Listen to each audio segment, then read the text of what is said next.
2011년 당시 암호화폐 시장을 잠깐 떠올려 보겠습니다. 비트코인은 세상에 막 알려지기 시작했지만 그 생태계는 아직 미숙했습니다. 거래는 느렸고 수수료는 비쌌으며 채굴 난이도는 급격히 오르고 있었죠. 당시 마운트 곡스를 세웠던 개발자 제드 맥케일럽은 누구보다 이 문제를 잘 알고 있었습니다. 이 방식으로는 결국 한계에 부딪히고 말 거다. 채굴 없는 더 빠른 시스템이 필요하다라고 말이죠. 그때 제드 곁에 합류한 인물이 있습니다. 바로 천재 개발자 아서 브리토입니다. 브리토는 합의 알고리즘에 매달리며 제드와 함께 전혀 다른 방식의 디지털 화폐 시스템을 설계하기 시작했죠. 여기에 아서 브리토의 적극 추천으로 또 한 명의 인물이 리플 개발에 참여합니다. 지금 리플의 기술 개발 총괄 데이비드 슈워츠죠. 그는 NSA 계약 엔지니어 출신으로 암호학과 보안 분야의 전문가였습니다. 슈워츠가 합류하면서 그들의 설계는 급격히 구체화됩니다. 이들은 마치 비밀 연구팀처럼 숨어서 새로운 금융 네트워크의 원형을 만들어갔습니다. 훗날 세상이 XRP 레저라 부르게 될 그 시스템이 바로 이때 태동한 것입니다. 하지만 문제는 분명했습니다. 뛰어난 기술만으로는 세상을 바꿀 수 없다는 것. 은행, 규제, 그리고 거대한 자본을 뚫을 수 있는 비즈니스 두뇌가 필요했죠. 여기서 크리스 라센이 등장합니다. 실리콘밸리 금융권에서 이미 입지를 다진 그는 이 기술의 잠재력을 곧바로 알아보았습니다. 라센은 회사를 오픈코인이라는 이름으로 세우고 거대한 자금을 끌어옵니다. 그때 당시 초기 투자자 명단은 지금 봐도 놀라운데요. 피터 틸의 파운더스 펀드, 안드리센 호로위츠, 구글 벤처스, 실리콘밸리의 가장 무거운 돈줄들이 이 새로운 프로젝트에 베팅한 겁니다. 이 순간 단순한 암호화폐 실험은 글로벌 금융 질서를 흔들 계획으로 변신하게 됩니다. 그러나 내부의 균열이 곧 그 모습을 드러내게 되는데요. 초기 발행된 1000억 XRP, 그 대부분이 회사와 창립자들에게 배분된 사실이 알려지면서 사전 채굴 논란이 불거졌죠. 이 와중에 제드와 라센은 방향성을 두고 충돌합니다. 제드 맥케일럽은 탈중앙, 공정한 시스템으로 가야 한다는 입장이었고 크리스 라센은 은행과 손잡고 제도권을 장악해야 한다라는 입장이었죠. 갈등은 결국 파국으로 치닫습니다. 제드는 회사를 떠나게 되고 스텔라라는 새로운 프로젝트를 씁니다. 그리고 이때 한 인물이 조용히 그림자 속으로 사라집니다. 바로 천재 개발자 아서 브리토였습니다. 그는 공개적인 갈등에 끼지 않았습니다. 대외적으로 모습을 드러내지도 않았습니다.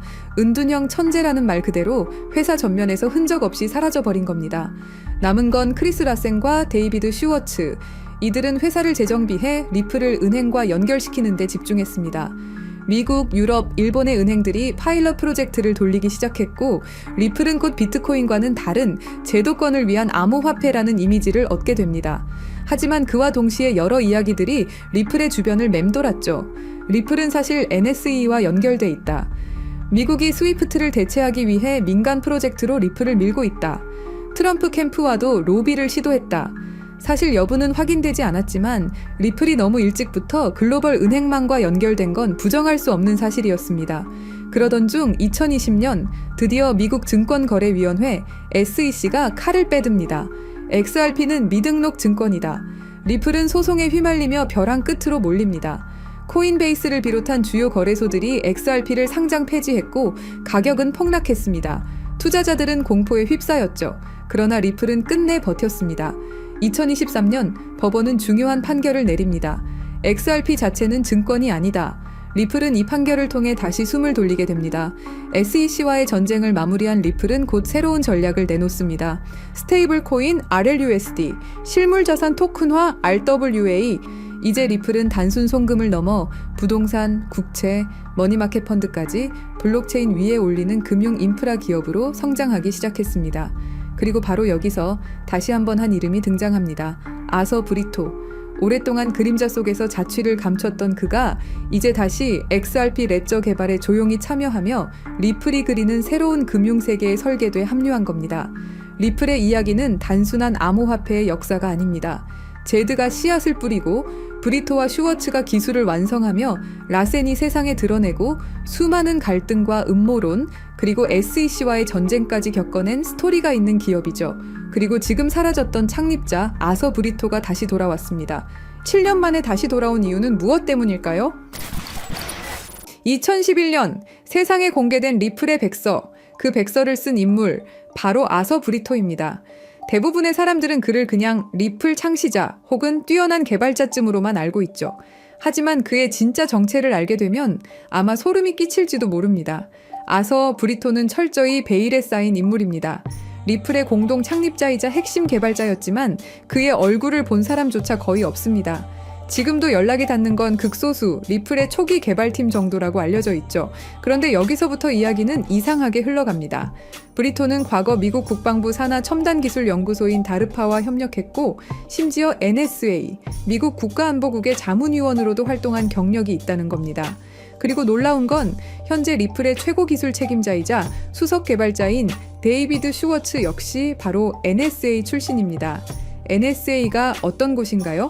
2013년 내부 고발자 에드워드 스노든이 세상에 폭로한 그 이름, 미국 전역을 대상으로 불법 감청과 감시를 벌이던 그야말로 딥스테이트의 핵심 정보기관으로 지목된 바로 그 조직입니다. 여기서 우리가 주목해야 할 건 이건 더 이상 단순한 개발자의 경력이 아니라는 겁니다.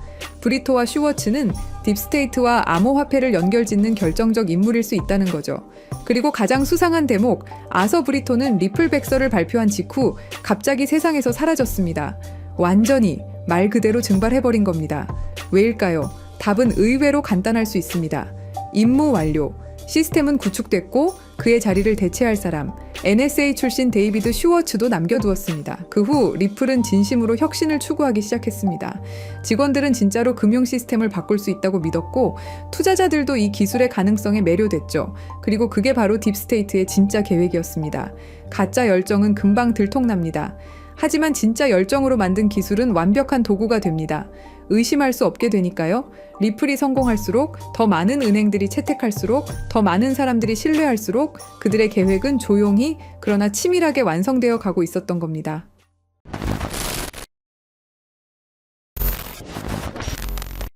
사실 리플의 구조는 처음부터 뭔가 이상했습니다. 리플은 RPCA라는 방식으로 거래를 처리합니다.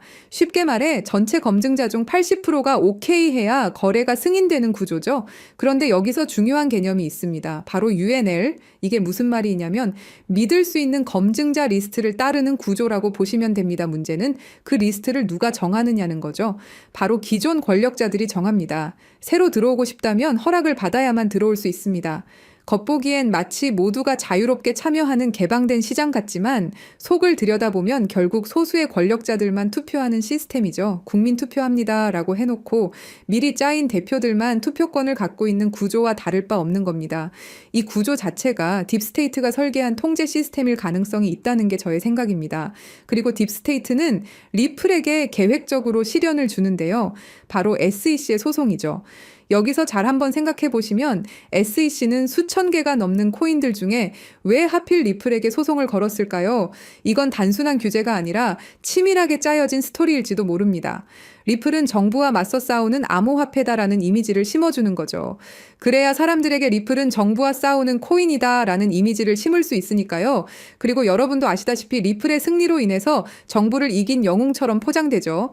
그렇다면 딥스테이트는 이 모든 시나리오를 어떤 힘이 있길래 가능하게 할 수 있었던 걸까요?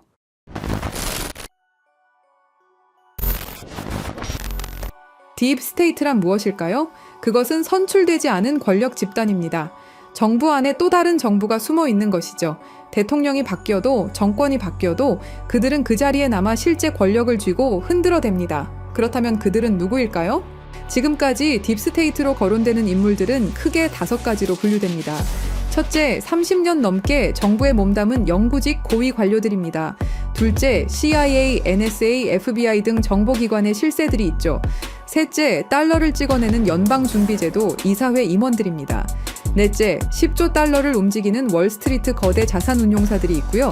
다섯째, 전쟁을 통해 이익을 얻는 군산복합체 경영진들이 있습니다. 이들의 공통점은 뭘까요? 정권이 바뀌어도 자리를 지키며 진짜 게임을 조종한다는 것입니다. 트럼프가 와도 바이든이 와도 다시 트럼프가 와도 그들은 여전히 그 자리에 있습니다. 그리고 지금 그들의 목표는 현금을 완전히 없애고 모든 거래를 추적 가능한 디지털 화폐로 바꾸는 것입니다.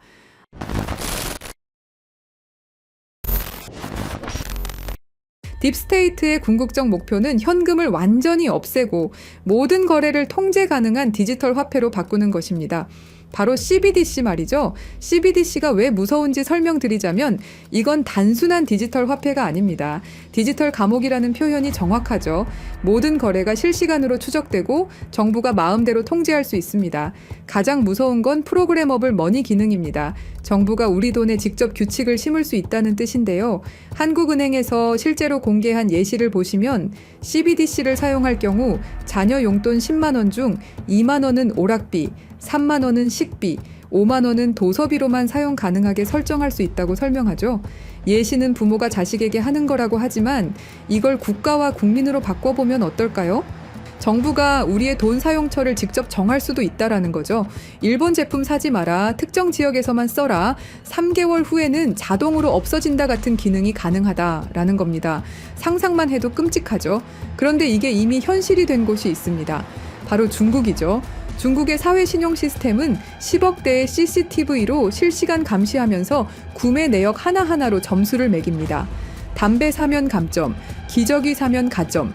점수가 낮으면 기차표도 살 수 없죠. 실제로 2020년까지 490만 명이 항공여행 금지, 165만 명이 기차여행 금지를 당했습니다. CBDC가 도입된다면 이런 일이 전 세계로 확산될 것이 분명하고요. 그렇게 된다면 모든 거래 실시간 추적, 언제든 계좌 동결 가능, 사용처를 정부가 제한, 돈의 유통기한 설정, 개인 신용점수에 따른 차별이 가능해지게 됩니다.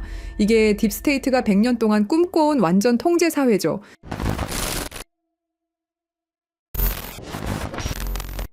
하지만 예상치 못한 변수가 나타났습니다. 미국의 대통령이죠. 도널드 트럼프는 공식 석상에서 딥스테이트를 자신과 미국을 방해하는 정부 내 숨은 권력 집단이라고 규정해버립니다. 그리고 워싱턴의 기득권 정치 세력과 정보기관들이 뒤에서 조종하며 정책을 방해하고 각종 수사를 만들어낸다고 발언하죠. 트럼프는 이 딥스테이트를 미국의 적이라 말했고 재임 중엔 이들의 기밀 접근을 차단하는 조치도 취했습니다. 딥스테이트를 청산해야 할 내부의 적으로 보고 있고 반드시 제거하겠다고 다짐했었죠. 그러면서 트럼프가 CBDC를 제외시키고 선택한 게 바로 스테이블 코인입니다. 트럼프 대통령은 달러 기반 스테이블 코인은 달러의 지배력을 더욱 강화하는 데 기여할 것이라고 강조했습니다. 그리고 2025년 7월 18일 트럼프 대통령이 지니어스 법에 서명하면서 스테이블 코인의 법적 기반이 완성되었습니다. 이건 딥스테이트의 CBDC 계획에 대한 직접적인 도전장이었죠. 이제 두 시스템이 정면으로 충돌하고 있습니다.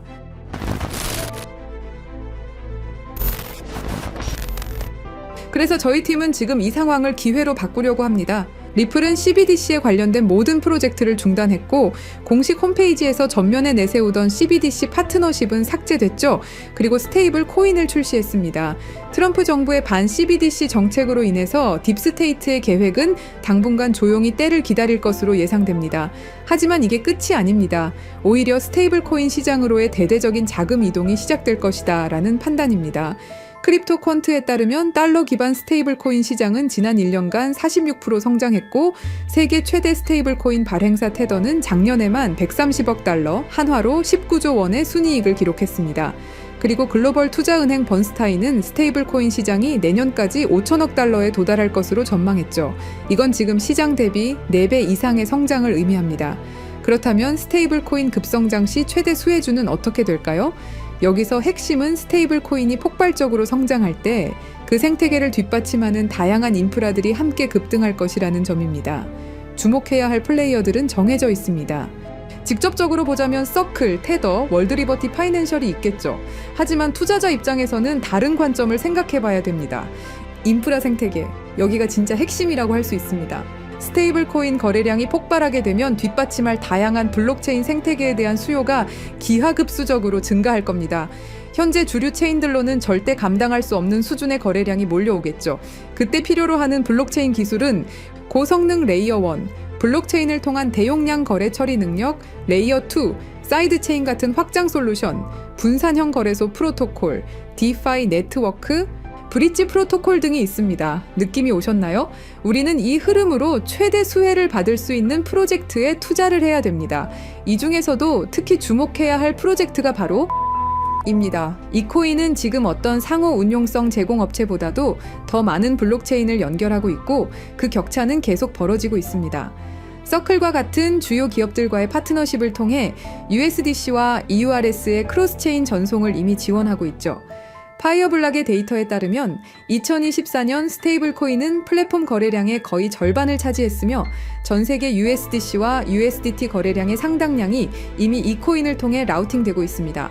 이 코인은 30개 이상의 주요 메이저 네트워크를 연결하고 연결된 체인의 수정이 필요 없다는 큰 장점이 있습니다. 전 세계 굵직한 은행 금융기관들과 파트너십은 당연한 이야기죠. 글로벌 블록체인 상호 운용성 시장은 연간 25%에서 30% 성장하여 2030년까지 수십억 달러 규모에 달할 것으로 예상됩니다. 스콧 베센트 재무장관이 공식적으로 언급한 수조 달러 규모의 미국 국채 수요는 스테이블 코인 담보로 들어갈 국채 수요를 의미합니다. 이건 단순한 예측이 아닌 미국 정부의 공식 계획이며 스테이블 코인 시장의 기하급수적 성장을 의미합니다. 결국 이것은 단순한 투자 기회를 넘어서 우리가 어떤 미래에 베팅할 것인가의 문제입니다. 딥스테이트의 완전 통제 시스템은 트럼프로 인해 긴 휴식기에 들어갈 겁니다. 스테이블 코인이 CBDC를 완전히 대체하는 시나리오에서 그 막대한 생태계를 구성하는 핵심 인프라 프로젝트들이 상상을 초월하는 성장을 보일 것은 분명하죠.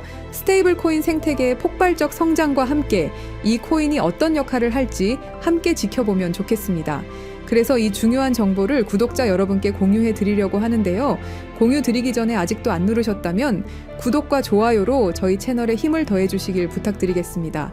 그리고 이 정보가 정말 필요하다고 느끼는 분들은 설명란에 있는 네이버 폼에 신청을 남겨주시면 확인되는 분들부터 차례대로 직접 안내드리겠습니다. CBDC는 통제사회로 가는 지름길이고 개인의 금융 자유를 제한하는 프로젝트입니다. 우리는 어떻게든 막아내야 합니다. 끝까지 시청해주셔서 감사합니다.